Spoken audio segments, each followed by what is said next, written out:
Friday Night Smackdown starts off with John Cena and Randy Orton. They end up having a promo segment. Starts off with Randy. He's trying as the babyface revert Cena back to his old ways. He's not believing this is who Cena really is. He's like, talk about them knowing each other for 25 years, if I'm not mistaken. He's like, look, this is not the real you.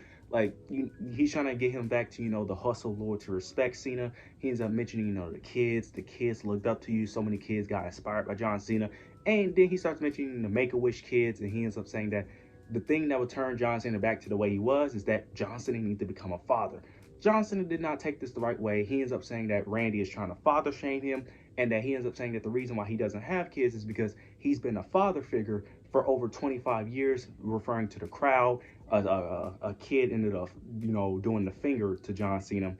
Then afterwards, John Cena ends up mentioning how he's just going to ruin wrestling, and that, yeah, he ends up mentioning that he's basically just going to ruin wrestling. Then Randy takes offense to this. He gets angry because he ends up mentioning Cody Rhodes' intro to his theme song, Wrestling Got More Than One Royal Family. He starts referring to his family, and he ends up saying that his family been able to survive off wrestling for decades. Ends up saying that's how he puts food on the table, that's how he provides for his family, that you're not going to ruin it, and that because he basically saying his love for wrestling, that's how he provides for his family.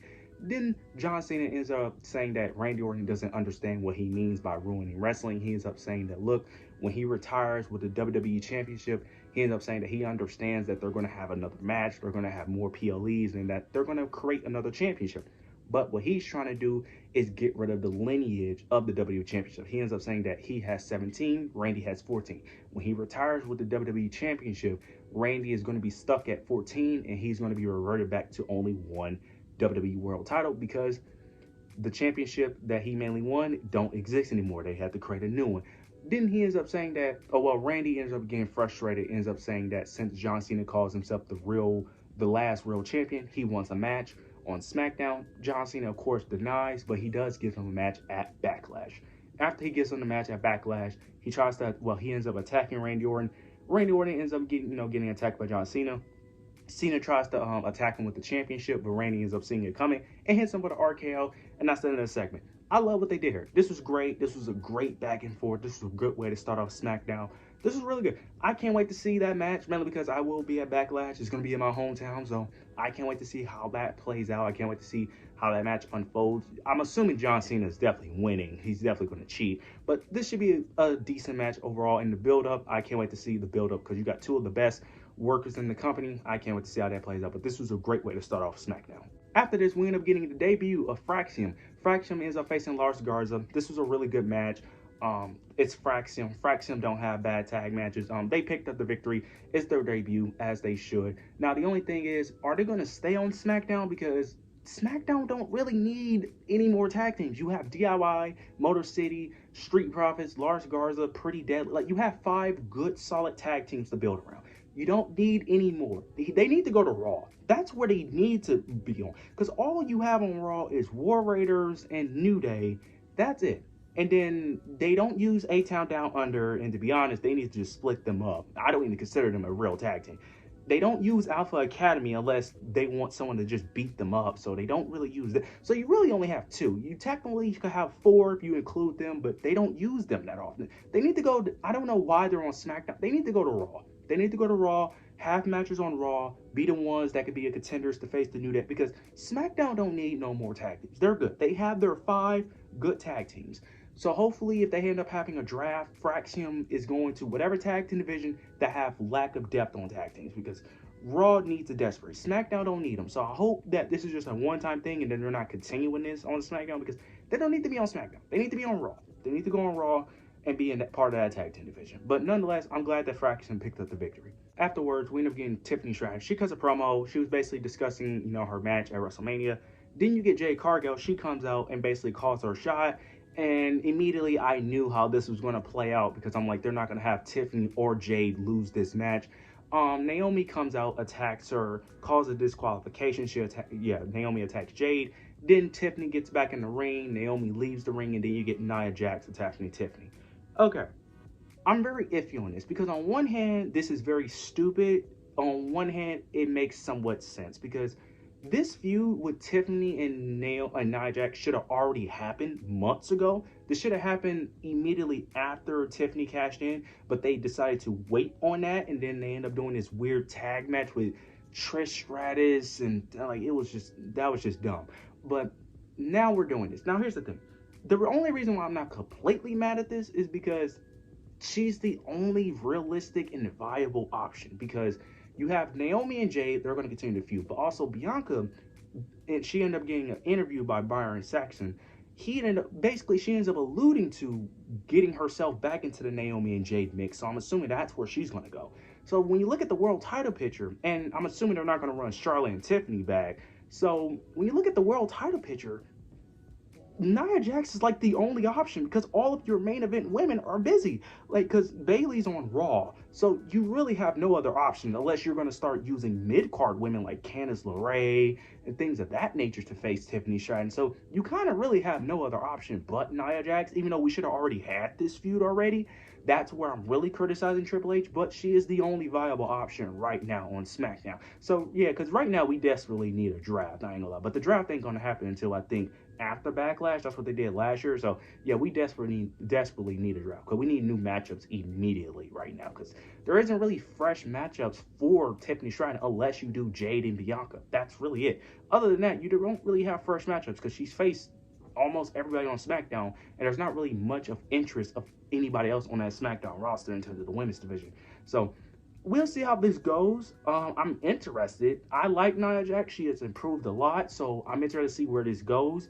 And I'm interested in the Jade and Naomi feud. I'm hoping Naomi gets some victories because the heel run has a lot of potential. I'm loving it right now, but I'm hoping she gets some victories. So let's see. We'll see how this plays out. Afterwards, we end up getting Jacob Fatu. They did the same thing they did with Tiffany Stratton, where they cut a promo, someone interrupts them, you get LA Knight interrupts Jacob, of course he wants his rematch, then you get Drew McIntyre comes out, he wants a United States Championship opportunity. LA Knight is basically like, look, you got to go to the back of the line, bro, like I'm getting the shot first. They go back and forth. Then you get Nick Aldis. He comes out and basically makes it a singles match between the two to decide who is the #1 contender for the U.S. title. The match ends up happening and it ends up causing disqualification due to Damian Priest coming out to attack Drew McIntyre, which makes no sense. I get that he lost the match, but he lost cleanly. He didn't lose unfairly. He lost cleanly, and he's a babyface, so that makes little less sense. It would have made more sense if Damian won. Damian was replacing Drew in the promo, and then Drew McIntyre. It would have made more sense. It doesn't make sense that the babyface attacked the heel for losing a match that he lost cleanly. It's very weird. But Damian Priest comes out, attacks Drew, causes disqualification. Then you get Jacob Fatu. He basically annihilates everyone and stands tall. So clearly they're setting up a fatal four-way between LA Knight, Drew, Jacob, and Damian Priest for the U.S. Championship. So that match should be an absolute banger. And this is kind of what I predicted because, well, not predicted, but this is kind of what I expected because a lot of people was complaining that Drew should be in a bigger spot and he desperately needs to win over Damian Priest to really build him up. I'm like, he's not winning a world title anytime soon, so him winning or losing doesn't really affect him because he's not going to go after Cena because he's not beating Cena, and that just doesn't make sense from a heel standpoint.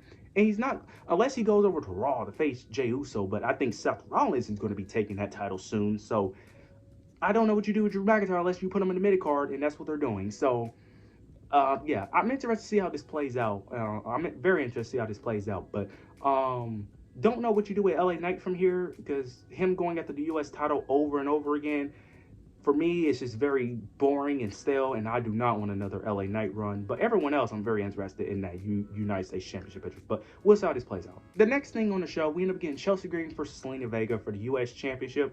And Zelina Vega picked up the victory. I was very shocked. I love that they switched hands because I'm like, every title does not need to be 300 days. We could flip the titles a little bit. Now, I'm not one of those people who are complaining about it. I'm the person where keep the title on the person as long as two things. One, they're incredibly over, or two, they have an interesting enough story. If the story is not entertaining enough and if they're not like extremely over, then I think you need to switch the titles if the title reign is working. Chelsea Green, as much as I love her, the reign was just not that good. But to be fair, it's not really her fault. It's really the booking, if I'm being honest. Hopefully with Zelina Vega, they give her a character and they actually give her some proper feuds, but I don't have much hope. But I do, and I did enjoy her winning it because Selena Vega is very underrated. She could easily be one of the best women on the roster. She is one of the best women on the roster. They just don't give her a character and they don't give her much mic work, to be honest. But give her a microphone, give her a microphone and actually give her segments, she would absolutely cook. But I'm interested to see where this goes, but I have little hope for it, to be honest. We end up getting a special return from Aleister Black. The Miz was cutting a very great promo. He was cutting a really great promo. The Miz, man, as much as the Miz is a loser in WWE, he can make you believe. He can really make you believe like he's one of those guys, even though he's not one of those guys. He can make you believe one of those guys with one simple promo, man. Because the Miz is just amazing. But Aleister Black comes out. He ends up attacking the Miz, and they're gonna have a match next week. Which I was gonna say Malachi. Aleister is going to win. I'm very interested for Aleister Black's return. Hopefully, this doesn't turn into an Andrade situation. Now, I do think it's going to be a little different because Aleister can actually cut a promo, where Andrade is kind of weird to book him because it's like you can't really push him in the main event scene, but it's kind of hard to push him anywhere else because like he's a great wrestler, but it's like story can you really tell with him not being able to speak that good of English? You get what I'm saying? It's kind of hard to book someone that can't speak that well as a proper threat and as a proper storytelling. There are a few exceptions. Like Io Sky is a little different, mainly because she's extremely over, so that's an exception. When you're extremely over like that, you could kind of just do whatever. But Andrade is a little different. But I'm interested to see how this plays out, and I'm interested to see Aleister Black's second run in WWE. We get the main event, the TLC match, the TLC ladder match between DIY, Motor City, and Street Profits. I'm not going to go over every spot, not even going to go over that many spots, to be honest.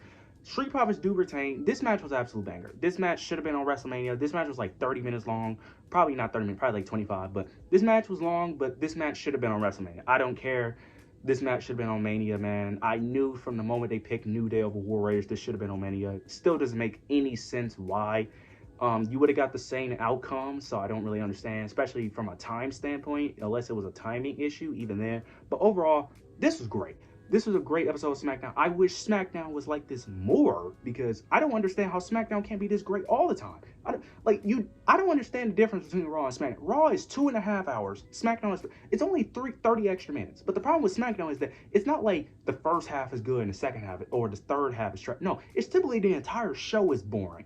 Like, I don't understand what's the difference between the two, because like it's literally only 30 minutes. So I don't understand how Raw can be a consistently decent to good show, where SmackDown, it's like it's mostly trash and boring.